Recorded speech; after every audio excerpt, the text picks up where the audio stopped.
All right, Exactly. let's talk a little bit about NCAA. We got our Final Four and the championship in the last week. Was that game between Gonzaga and UCLA, in which we saw UCLA tied it with 3 seconds left in overtime, 90-90, and then Jalen Suggs banks in a near half-court shot to win the game at the buzzer. I mean, have we seen any better ending to a game in like March Madness recently? The only one really that comes to mind is the 2016 championship. Chris Jenkins buzzer beater, because that was the championship game. But like, where does this rank on all-time greatest March Madness moments? Well, it was amazing that UCLA just kept hanging around and hanging around. They tie it, and you think, well, okay, we're going to overtime. Who knows what can happen there? And then not only did he hit the shot, but it was a bank shot. Like, he missed that shot and then made that shot. Just an unbelievable ending. I mean, I'd have to go back to many, many years ago, times where people wouldn't remember. But I remember in 95, UCLA beat the 1 seed, who was Arkansas that year, on a full court and then lay-in. But that was like the third round. So, I mean, with all the stakes of the Final Four, you have the famous shots in the history, like, Keith Smart for Indiana, and obviously Michael Jordan for North Carolina. Christian Laettner. Huge Christian Laettner. Well, that was not even in the Final Four though, that win. There's a ton of interesting plays, last plays, things like that. I think other than the North Carolina Michael Jordan shot, which occurred off of an error, Georgetown literally threw the ball to a North Carolina player. I think that was the most exciting game I've seen. And I was really disappointed we didn't get overtime. Oh, Bubba's saying Oral Roberts tops anything the Zags did all season. And Alpha Dog, let's not forget about Virginia in 2019 when they were like left for dead. They should have been out of that game. And then, there's a foul on Auburn. I remember Auburn fans celebrating in the streets without realizing that they put time on the clock, and they put Kyle Guy on the line. And then they ended up winning the championship that year. Yep. I just think that with the context around this game, the perfect season on the line, which didn't end up getting completed, to move to 31-0, especially UCLA was such an underdog, being the 11th seed, and they fought their way to the Final Four. And then, like you said, anything could happen in overtime. They were the closest anybody got to Gonzaga all year long.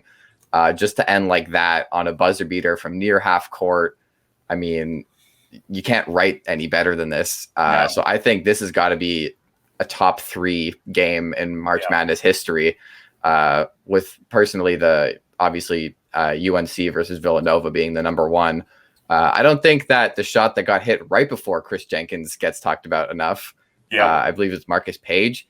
Off balance 3 to tie.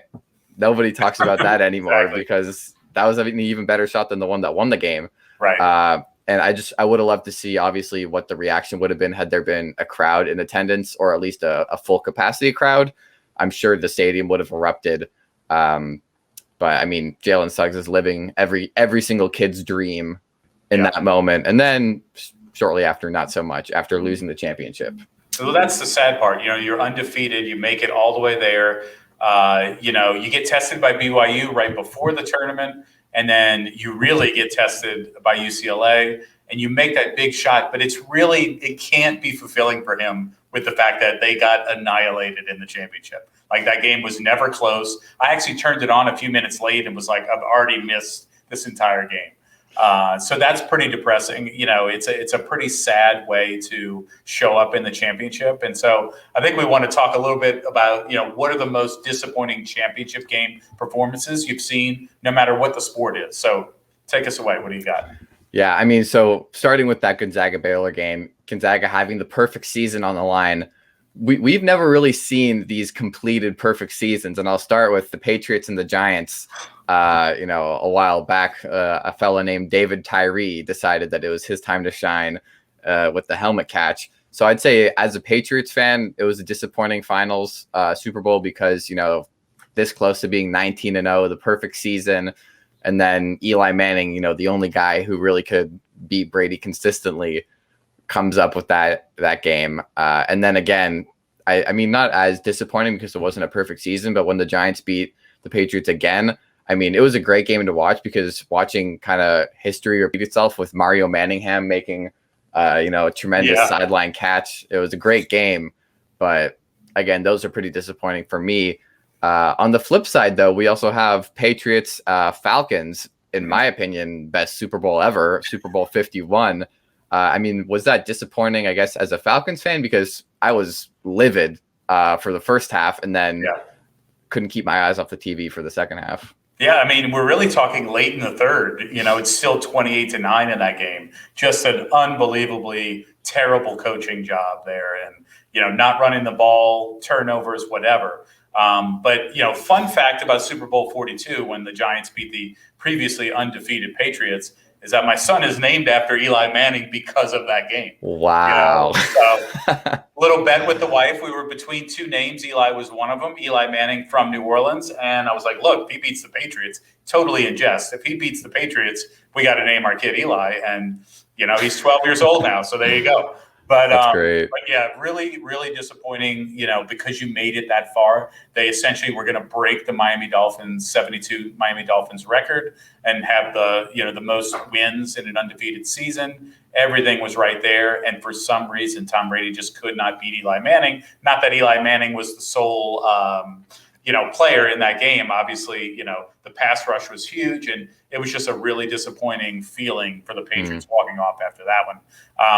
And same with the Falcons, just a tough one. Another idea we had, the Warriors blowing the 3-1 lead to the Cavs in 2016. Unbelievable NBA Finals, probably the best one in the last 10 years or so. Of course, other than the Raptors championship, I'm sure would be your vote. But just, the Warriors had them. They could have had 3 or 4 championships in a row and just lay an egg. And maybe it's not lay an egg. Maybe it's that LeBron took it, but very disappointing on their end.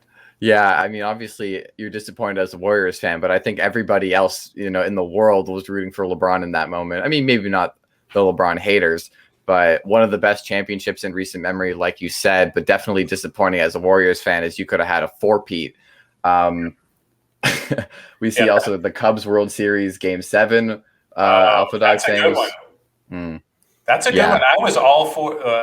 Half of New Orleans is Cubs fans anyway, but so I was rooting for Cleveland to win that one, and just a back and forth game, and disappointing in the end for Cleveland, another city that had waited a long time for a championship. Yeah, I'd say for me the most disappointing championship in my recent memory is the 2014 NFL Super Bowl with the Seahawks and the Broncos. Peyton Manning is coming off possibly like the best MVP season ever. He set the record for most passing yards in a season, most passing touchdowns in a season. It was 55 touchdowns and 400 yards or even more than that. Second most pass completions ever. And then they get 43-8 in the Super Bowl. They were down 36-0. They gave up a fumble touchdown on the first play of the game. And Malcolm Smith was the MVP of the Super Bowl. So if that doesn't give it away enough, I mean, I remember just watching that Super Bowl in awe. It was the third largest point difference in Super Bowl history and the largest for an underdog. This was, Russell Wilson's first and only Super Bowl. But just disappointing, I guess, if you're a Peyton Manning fan. He had the perfect NFL MVP season and then just laid a goose egg in the Super Bowl. Yeah, you hate to see Super Bowls with that kind of point differential. I remember as a kid, it felt like every year, whoever was the NFC champion was going to win by 2025. That was a disappointing one. The one last year was really disappointing with the Bucs blowing out the Chiefs. You hate to see that, but you're right. Denver was just riding that. Peyton Manning was going to win his second championship. Obviously, he did a few years ago. Somebody else brought up Panthers-Broncos, Super Bowl 50. That was just a defensive showing, by the Broncos that won that game. Yeah, Peyton Manning could have been anybody. He could have been Tim Tebow and won that game. Yeah, and that was still a somewhat close game. And watching the Broncos defense, which the 2015 Broncos defense is one of the best in the last 20 years. Von Miller being Super Bowl MVP and just putting on a show. So that was a pretty good defensive battle. But yeah, I see Rams Patriots in the chat here too. That was even as a Patriots fan, was one of the most boring Super Bowls to watch. As a fan, you like the big plays, you like the offense. I guess maybe for some football minds, watching, really a chess game going back and forth was entertaining, but nothing really happened until Gronk caught that 30-yard pass downfield, which basically sealed the game. Was it 13-3? So And Well, let's especially be real. The karma of the Rams, they shouldn't have been there anyway. I'm not gonna say who should have been there, but they had karma against them for sure. Hey, I will say, Drew Brees got the ball in overtime and nothing happened. So, That's true. But we're not going to talk about that. That is absolutely accurate. Thanks for watching this Lost Tribe video. The full show of Pass the Rock airs every Wednesday at 5:30 p.m. Eastern on Twitch. Be sure to like and share the video and comment below with some things that we need to talk about next week. We're always open to new conversation. We are Lost Tribe.